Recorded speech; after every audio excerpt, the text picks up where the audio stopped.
Il a été conçu pour soutenir les forces terrestres soviétiques, car le Sukhoi Su-25 était un avion d'attaque au sol, d'appui aérien rapproché et anti-char. Il est entré en combat dans de nombreuses forces aériennes au cours de ses 40 années de service. Jusqu'à récemment, c'était l'un des rares avions à voilure fixe blindée encore produit. Bienvenue dans cette vidéo, voici l'aéropédie du monde de l'aviation.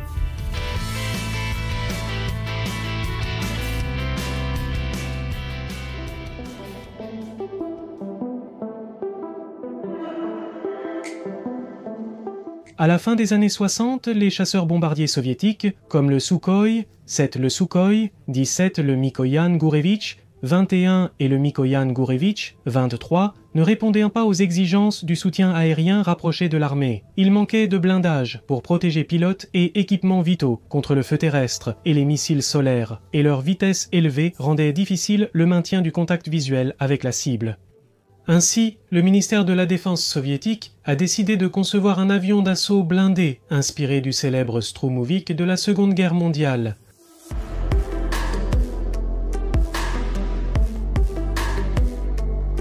En 1969, l'armée de l'air soviétique a lancé un concours demandant la conception d'un nouvel avion. Les bureaux Sukhoi, Yakovlev, Ilyushin et Mikoyan ont présenté leur projet. Seuls Ilyushin et Sukhoi furent retenus. Pavel Sukhoi lui-même, accompagné d'un groupe éminent de spécialistes de ce bureau d'études, a commencé à travailler sur le concept préliminaire de ce nouvel avion. Son design, nommé T-8, a donné lieu au développement de 2 prototypes.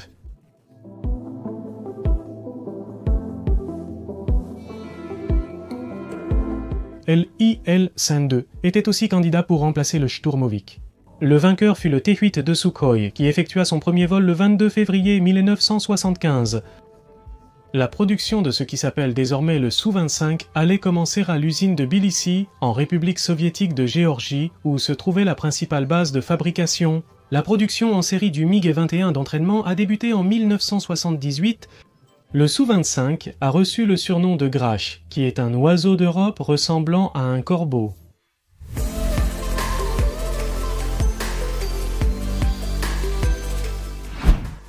C'est un bimoteur à aile droite, de poids moyen, conçu pour l'attaque au sol. Il a un poids maximal au décollage de 20 tonnes et un rayon d'action de 1375 km avec les réservoirs de carburant internes.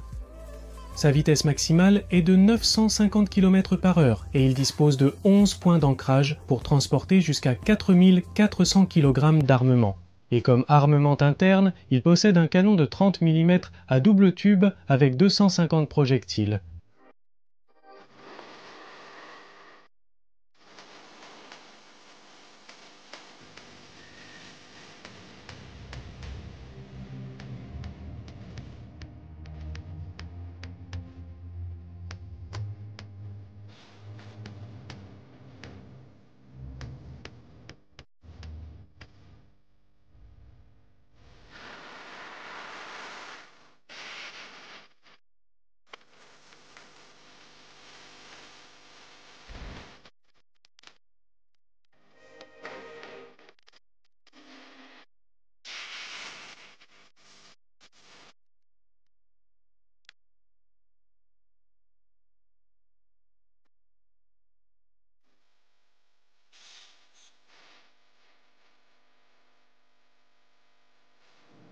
Les premières versions du Sukhoi 25 étaient équipées de 2 moteurs Tumansky R95 sans post-combustion, mais les dernières versions, comme le Sukhoi 25T et TM, étaient équipées de moteurs R195 améliorés.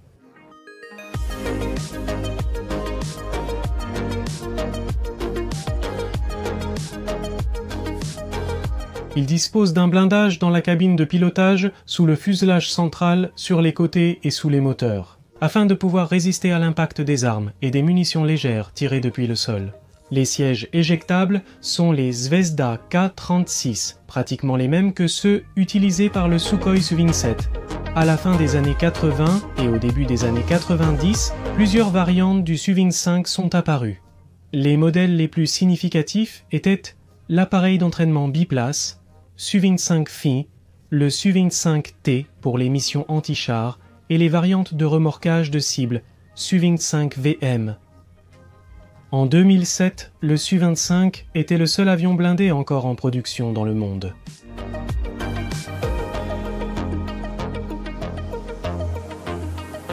Le biplace Su-25UTG est utilisé par la marine soviétique pour l'atterrissage ou plutôt l'appontage sur le porte-avions Amiral Kuznetsov. Cette version avait un fuselage plus solide et lourd, un train d'atterrissage plus haut et renforcé et une crosse d'appontage déployable pour les appontages sur porte-avions.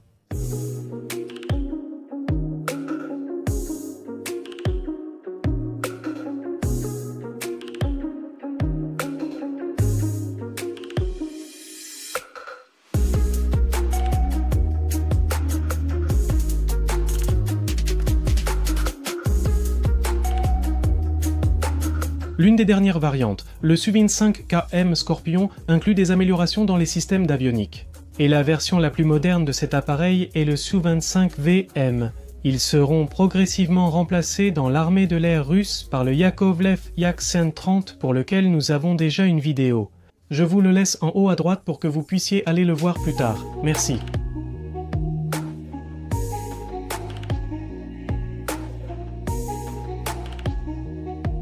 Le seul pays latino-américain à le posséder dans ses forces a été le Pérou, qui a reçu 10 Su-25 monoplaces et 8 avions d'entraînement biplace Su-25 Synced à la fin de 1988 en provenance de Biélorussie, ayant été rénovés avant leur livraison.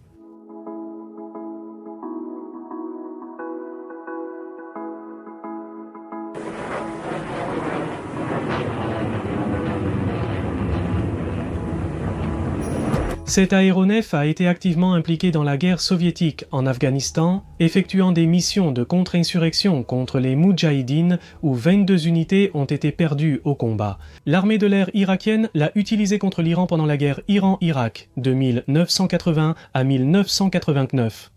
La plupart d'entre eux ont ensuite été détruits ou envoyés en Iran pendant la guerre du Golfe en 1991.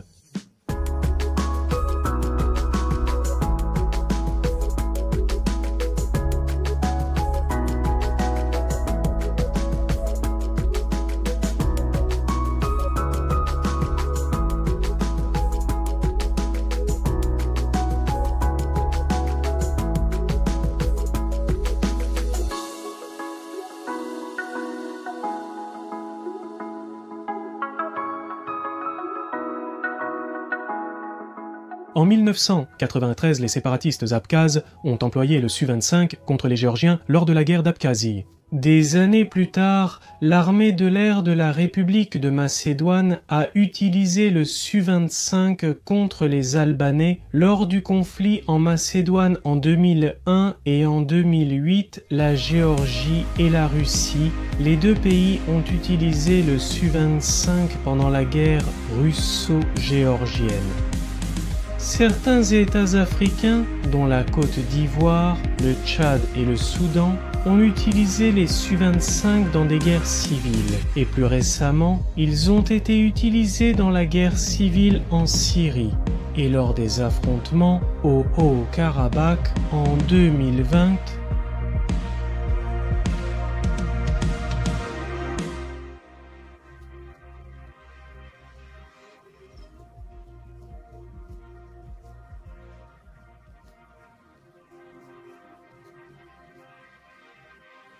Comme vous le voyez, il a été impliqué dans de nombreux conflits.